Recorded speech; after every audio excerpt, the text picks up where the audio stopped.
हो रहा है और दो बड़े फैसले लिए हैं हुकूमत पाकिस्तान ने।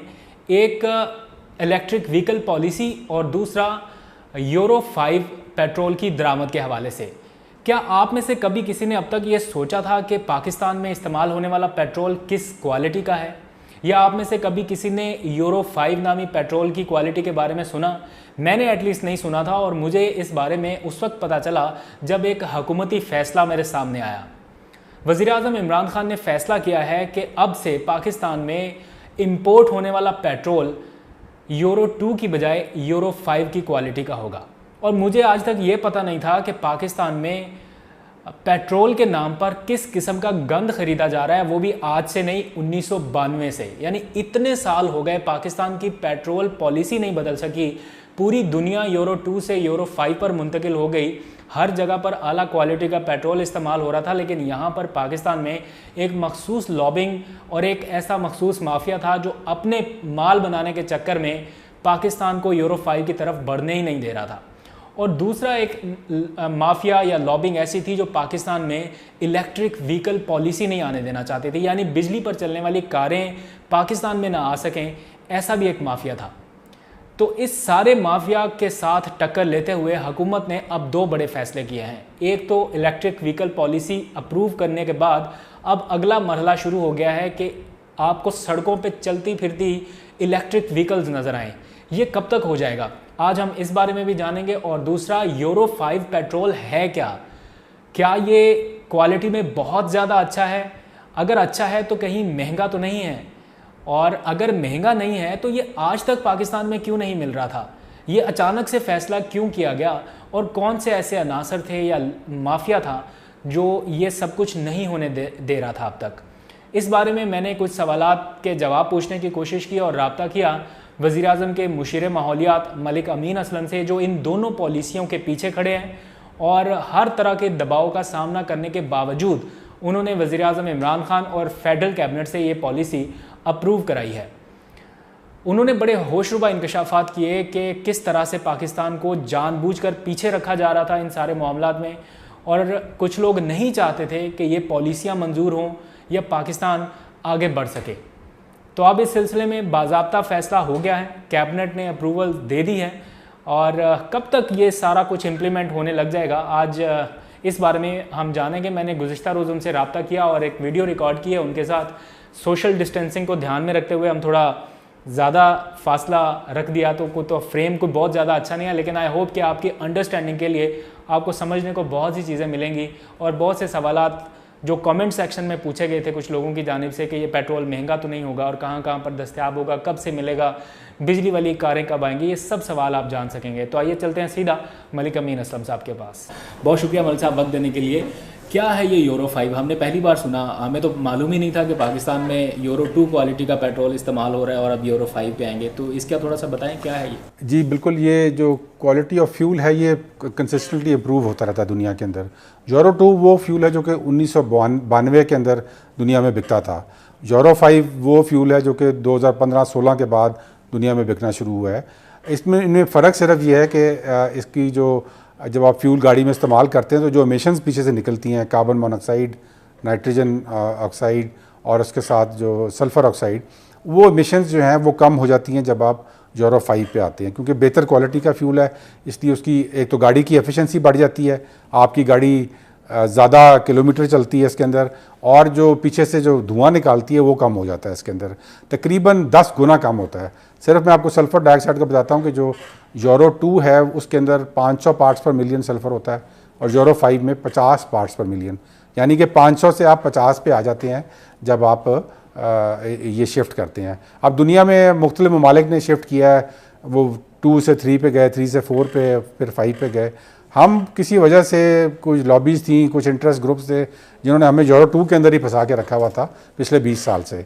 तो प्राइम मिनिस्टर इमरान खान साहब का ये बहुत बड़ा आई थिंक इनिशिएटिव है कि उन्होंने जब हम स्मॉग आया हुआ था लाहौर में, हम गए तो वहाँ पर प्राइम मिनिस्टर साहब ने अपनी प्रेस कॉन्फ्रेंस में ये अनाउंस किया कि मैं इंशाल्लाह ये यूरो 5 पे ये फ्यूल क्वालिटी को ले जाऊंगा।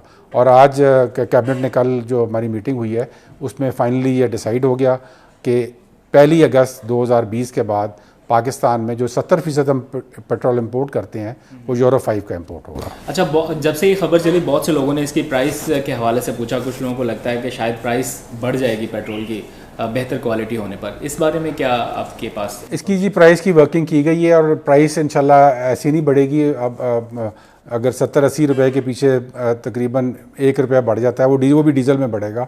पेट्रोल में हमारी कोशिश है कि प्राइस वही प्राइस रहे और उसके अंदर ये हम बेहतर क्वालिटी का फ्यूल आवाम को दे सकें। तो आई थिंक कि ये बहुत बड़ा फ़ैसला है। इसका फ़ायदा आवाम को होगा क्योंकि जो पीछे से धुआं निकलता है गाड़ियों से वो सारा शहर में फिरता है और उसी धुएं से बीमारियां होती हैं आपको अपने सीने की, लंग्स की। इवन आप ये कहते हैं कि जो कोरोना वायरस में जो पेशेंट्स हैं जो कि एयर पोल्यूशन वाले एरियाज जहाँ पे एयर पोल्यूशन ज़्यादा है और ये धुआं ज़्यादा है, उनको ज़्यादा कोरोना होता है। ये एक साइंटिफिक स्टडी आई है इसके ऊपर। तो इसलिए इस सब से हमने निजात हासिल करनी है। लाहौर आपने देखा है जब स्मॉग आती है तो लोग सांस नहीं ले सकते वहाँ पे। तो उसको बेहतर करने के लिए ये एक बहुत बड़ा स्टेप है कि इससे एमिशंस हमारी कम होंगी, बीमारियां कम होंगी और आवाम को उसी कीमत पे तकरीबन एक बेहतरीन क्वालिटी का फ्यूल मिलेगा। सर ये बताएं कि हमारे आसपास हमसाया ममालिक हैं, एशियाई ममालिक में, सब में यूरो 5 इस्तेमाल हो रहा है या नहीं, मुख्तलिफ क्वालिटीज़ का है आई थिंक, लेकिन यूरो 2 से सब ऊपर चले गए हुए हैं। कुछ जगह पे यूरो 5 तक चले गए हैं, कुछ जगह पे नहीं गए। तो पाकिस्तान तो अभी यूरो 2 में फंसा हुआ था। तो ये एक ही जंप के अंदर यूरो 2 से यूरो 5 मेरे ख्याल में कोई भी मुल्क ऐसा नहीं है जो जिसने एक जंप में इतनी ज़्यादा क्वालिटी इंप्रूवमेंट की हो। तो इसलिए इसका जो प्राइम मिनिस्टर साहब का ये इनिशिएटिव है इसको और ये पाकिस्तान की आवाम के लिए है कि आवाम को बेहतरीन अच्छा माहौल दोस्त फ्यूल मिल सके, इसकी दाद देनी चाहिए। इस पर हमारी ministry of petroleum, Umar Ayub साहब, नदीम बाबर साहब, उन्होंने बड़ी एफर्ट की जब प्राइम मिनिस्टर की अनाउंसमेंट के बाद उसको इम्प्लीमेंट कराने के लिए, और मैंने कल कैबिनेट में उनका भी शुक्रिया अदा किया।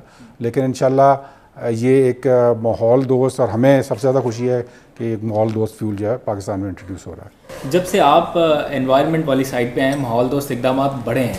अभी रिसेंट आपने इलेक्ट्रिक व्हीकल पॉलिसी को भी मंजूर कराया, पाकिस्तान की पहली पॉलिसी। इस बारे में बताएं, ये भी लोगों को बड़ा अच्छा लगा है कि पाकिस्तान में इस तरह की एक पॉलिसी आ रही है। आगे क्या होने वाला है मुस्तकबिल में, कब तक अमल दरामद शुरू होगा? इस पर देखें जी, जो हमने एक पॉलिसी कैबिनेट से अप्रूव कराई थी 2019 नवंबर के अंदर। उसके बाद ये ECC चली गई, ECC में इसके इंसेंटिव पैकेजेस के ऊपर डिस्कशन होती रही और इसको बाकायदा डिले किया गया। और मैं समझता हूँ कि एक बड़ा क्रिमिनल ये डिले था जो कि किया गया। जो लोग इसमें इन्वॉल्व थे उन्होंने पाकिस्तान के साथ कोई अच्छा काम नहीं किया इसको डिले करके, क्योंकि हमारे पास, हम समझते हैं कि इसमें 3-4 फ़ायदे हैं आवाम के। ये बहुत पहले हो जाना चाहिए था। ये नवंबर में हमने अप्रूव किया था, दिसंबर में पॉलिसी आ जानी चाहिए थी इम्प्लीमेंट होके, लेकिन ये डिले हुई। लेकिन ये भी शुक्र है कि अब हो गई है। बहुत बड़ी इसमें इंटरेस्ट ग्रुप्स इन्वॉल्व हैं जो कि हमें देखने में मिले। मैं समझता हूँ कि इसके अंदर सबसे ज़्यादा जो अभी पॉलिसी आई है उसमें मोटरसाइकिल, रिक्शा और बसेस की आई है, और कार्स की अभी इंशाल्लाह बहुत जल्द आ जाएगी। तो मोटरसाइकिल, रिक्शा और कार्स के अंदर आवाम को फ़ायदा ये होगा कि आप जो मोटरसाइकिल चलाते हैं इस वक्त 100 रुपये का पेट्रोल डाल के, उसका पेट्रोल आपका 30 रुपये का डलेगा। मतलब वो 30 रुपये की इलेक्ट्रिसिटी के ऊपर वो मोटरसाइकिल चल जाएगा। इसके बाद जो इसकी आपकी इसी तरह रिक्शास के अंदर और जो बसेस हैं उनके अंदर भी यही सेविंग्स है। फिर जो माहौल के ऊपर भी उसका असर ये है कि 1/3 हो जाती हैं उसकी जो एमिशंस हैं, जो कि आलूदगी जो फैलाते हैं, वो भी एक तिहाई पे आ जाएंगी। फिर आपका फ़ायदा ये है कि पाकिस्तान इस वक्त तेल इंपोर्ट करता है। सबसे बड़ा इंपोर्ट हमारा जो डॉलर इस्तेमाल होता है वो तेल के लिए होता है कि बाहर से हम तेल मंगाते हैं। तो वो तेल की इंपोर्ट जो है वो भी कम हो जाएगी जब आप इलेक्ट्रिसिटी में जब जाते हैं, तो वो एफिशिएंसी ज़्यादा होती है। और चौथा इसका फ़ायदा ये है कि इस वक्त वाफर बिजली मौजूद है। तकरीबन आई थिंक 18,000 मेगावाट आप प्रोड्यूस कर रहे हैं और आपकी खपत जो है वो 9-10 हज़ार मेगावाट के करीब है। तो ये जो एक्स्ट्रा इलेक्ट्रिसिटी है उसको आपको कीमत अदा करनी पड़ती है, क्योंकि पिछली हुकूमतें ऐसे डीलें साइन करके गई हैं कि आप बिजली इस्तेमाल करें या ना करें, पैसे आपको देने पड़ते हैं उनको। हाँ बिल्कुल। तो इसलिए ये उस बिजली को इस्तेमाल करने का भी एक ज़रिया बनेगा।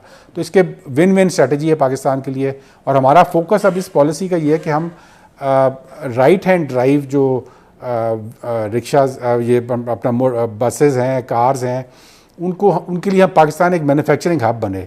तो यहाँ पर ना सिर्फ ये कि क्योंकि इस वक्त चाइना है, चाइना में जो गाड़ियाँ हैं वो तकरीबन 90% चाइना में बनती हैं, लेकिन वो सारी की सारी लेफ्ट हैंड ड्राइव बनती हैं। तो हम चाहते हैं कि हम चाइना से वही टेक्नोलॉजी लें पाकिस्तान में मैन्युफैक्चरिंग यूनिट लगें और वो पाकिस्तान को भी सप्लाई करें और दुनिया को भी सप्लाई करें राइट एंड राइट मार्केट में। तो ये एक विंडो है जो मैं आपसे कहता था कि डिले की वजह से हमें नुकसान जो हो रहा है वो ये है कि हम ये विंडो जो है ये कम होती जा रही है, क्योंकि हम नहीं होंगे तो कोई और मुल्क आ जाएगा, इंटरनेशनल मार्केट है। तो इसलिए पाकिस्तान के पास ये विंडो है और हमें इसको इस्तेमाल करना चाहिए। जो लोग इसको रोकते हैं मैं समझता हूँ वो एक पाकिस्तान के इंटरेस्ट के ख़िलाफ़ फैसला करते हैं। आखिरी सवाल, आपको क्या लगता है कब तक ये पॉलिसी आपको सड़कों पर दौड़ती फिरती नजर आएगी? देखिए, इलेक्ट्रिक मोटरसाइकिल और रिक्शास तो मेरे ख्याल में बहुत जल्द आ जाएंगे। इलेक्ट्रिक रिक्शास के अंदर हमने ऑलरेडी एक जो साजगार है लाहौर में उन्होंने फैक्ट्री लगा ली है उसकी, और इंशाल्लाह वो बहुत जल्द उसकी प्रोडक्शन शुरू कर देंगे। इसी तरह मोटरसाइकिल्स की यहाँ पर कराची में गया था, वहाँ पर एक कोरोना वाले हैं उन्होंने किया हुआ है, इसी तरह लाहौर में हैं मोटरसाइकिल वाले। तो वो बहुत जल्दी आप देखेंगे, क्योंकि ये उनको भी समझ आ जाएगी कि अगर आपको उसी कीमत पे एक मोटरसाइकिल मिल रहा हो जो कि आपको 30% कीमत पे चल के दिखा दे, तो आप कौन सा मोटरसाइकिल लेंगे? आप वही लेंगे जो कि आपको 200 किलोमीटर चलेगा लेकिन 30% कीमत के ऊपर एक नॉर्मल मोटरसाइकिल से। तो इसलिए आई थिंक ये एक मार्केट डायनामिक्स भी ऐसे हैं कि ये बहुत जल्द यहाँ पर आ जाएंगे पाकिस्तान में, और हमने इंसेंटिव्स ऐसे दिए हैं कि उसकी मैन्युफैक्चरिंग यहाँ पे स्टार्ट हो जाए और लोगों को एक सस्ती सवारी मिले, माहौल दोस्त सवारी मिले और जल्दी मिले। Ministry of science and technology के साथ कोई कोलैबोरेशन आपका हो रहा है वो इस सिलसिले में? बिल्कुल, इसमें हमारा फवाद चौधरी और ministry of science and technology से कोलैबोरेशन इस चीज़ पे हो रहा है कि ये एक नई टेक्नोलॉजी है। इसमें सबसे बड़ा जो पार्ट है वो बैटरी है। 60% कीमत है वो बैटरी की कीमत है। अब बैटरी के अंदर दुनिया में बहुत ज़्यादा रैपिड रिसर्च हो रही है, तो उसके लिए हम चाहते हैं कि एक स्पेशल इंस्टीट्यूट कायम हो ताकि पाकिस्तान के अंदर वो बैटरी बन सके, और जिसमें हम मिनिस्ट्री साइंस एंड टेक्नोलॉजी के साथ मिलकर वो इंस्टीट्यूट कायम करना चाहते हैं। और ऑलरेडी यहाँ पर कुछ इनिशिएटिव्स हैं, जिस तरह नस्ट के अंदर एक सुपर कैपेसिटर बैटरी के ऊपर रिसर्च हो रही है पाकिस्तान में, वो मैंने जाके उसकी इनॉग्रेशन की थी। वो लिथियम आयन बैटरी जो कि हम इस प्रोजेक्ट इस इनिशिएटिव के ज़रिए आ रही है, उससे भी बेहतरीन बैटरी है। तो पाकिस्तान ये कटिंग एज रिसर्च के अंदर इसमें हमने साइंस एंड टेक्नोलॉजी से भी बात की हुई है कि इसका एक ऐसा इंस्टीट्यूट हो जो कि पाकिस्तान की इस कटिंग एज टेक्नोलॉजी में एक इंट्रोड्यूस करे मार्केट में, और पाकिस्तान के प्राइवेट इन्वेस्टर्स आएँ और वो इसको आगे लेके जाएँ। All right, thank you very much. Malik Amin Aslam हमारे साथ मौजूद थे और डिटेल के साथ इन्होंने यूरो 5 पेट्रोल के हवाले से बताया और इलेक्ट्रिक व्हीकल पॉलिसी के हवाले से बताया कि किस तरह पाकिस्तान को ये दोनों प्रोजेक्ट मुस्तकबिल में बेनिफिट करने वाले हैं। आइंदा कुछ अरसे के बाद आपको ये वाज़ेह तब्दीली जो है वो देखने को मिलेगी। इलेक्ट्रिक व्हीकल पॉलिसी जो है वो बहुत जल्द उसके ऊपर अमल दरामद इंशाल्लाह शुरू हो जाएगा और आपको सड़कों पर इलेक्ट्रिक व्हीकल्स जो हैं वो दौड़ती भागती नज़र आएंगी, और वो भी 70% आपके अखराजात में कमी के साथ। अब तक के लिए इतना ही, इजाज़त दीजिए। अल्लाह हाफिज़। Thank you.